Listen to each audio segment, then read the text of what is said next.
মুনযিরিন। জোরে বলেন সুবহানাল্লাহ। আরেকটু জোরে বলেন।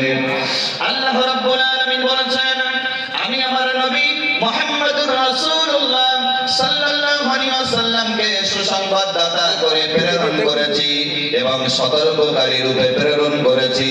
ফামান আমানা, যে ব্যক্তি ঈমান এনেছে, ওয়া আসলাহা, এবং নিজেকে শুধরে নিয়েছে, তাদের জন্য কোনো ভয় নেই, তাদের জন্য কোনো চিন্তা নেই।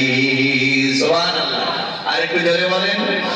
আল্লাহ রাব্বুল আলামিন অন্যত্র বলেছেন, ফামান তাবিআ হুদায়া ফালা খাউফুন আলাইহিম ওয়ালা হুম ইয়াহজানুন।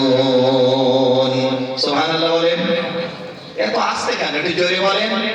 একটু আওয়াজ দেন, নারায়ে তাকবীর। ফামান তাবিআ হুদা, এখানে হুদা শব্দের অর্থ হয়েছে কোরআন। যে ব্যক্তি কোরআনে কারীমের পরিণত আইন ও কানুনকে মেনে নেবে, আল্লাহ পাক বলছেন তাদের কোনো চিন্তা নেই, তাদের কোনো ভয় নেই। সুবহানাল্লাহ বলবেন না? এবার দেখুন, এই ঈমান আনার ক্ষেত্রে প্রিয় নবী সাল্লাল্লাহু আলাইহি ওয়াসাল্লাম মানুষকে তাগিদ দিয়েছেন। ঈমান পাইয়ে দেওয়ার মালিক কে? রাসূলুল্লাহকে 42 বছর ভালোবাসা দিয়েছিলেন রাসূলের চাচা আবু তালিব। ঈমান পেয়েছেন? না। রাসূলুল্লাহর গোত্রীয় চাচা আবু জাহেল সারাটা জীবন রাসূলুল্লাহকে দেখেছে, রাসূলুল্লাহকে নিয়ে উপলব্ধি করেছে। ঈমান কি পেয়েছে? না।